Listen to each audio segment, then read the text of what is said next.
কোনোভাবে মালিকের ক্ষতি না করে নামাজ পড়ার সুযোগ থাকে, যেমন একজন মসজিদে গিয়ে নামাজ পড়লেন একদিন, আরেকজন দোকানে দুজন মিলে জামাত করলেন, এভাবে পালাবদল করে করলেন, একটু আকপাস করে করলেন, অর্থাৎ এমনভাবে করলেন যে দোকানদারের ক্ষতি না হয় বা নামাজেরও অসুবিধা না হয়, তাহলে সেটা হবে সবচেয়ে উত্তম এবং দায়িত্বশীলতার কাজ।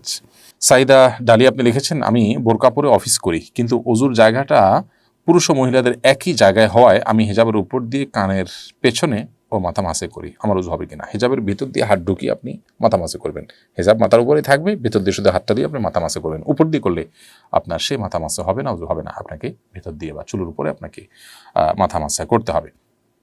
অর্থাৎ পর্দার মধ্যেই থেকে আপনি করবেন, যাতে পর্দাও হয় এবং আপনার মাথা মাসেও হয়ে যায়। হাসিনা আক্তার আপনি লিখেছেন, কসর নামাজ সম্পর্কে আমরা জানি 15 দিনের জন্য 45 মাইল দূরে গেলে কসর পড়তে হয়।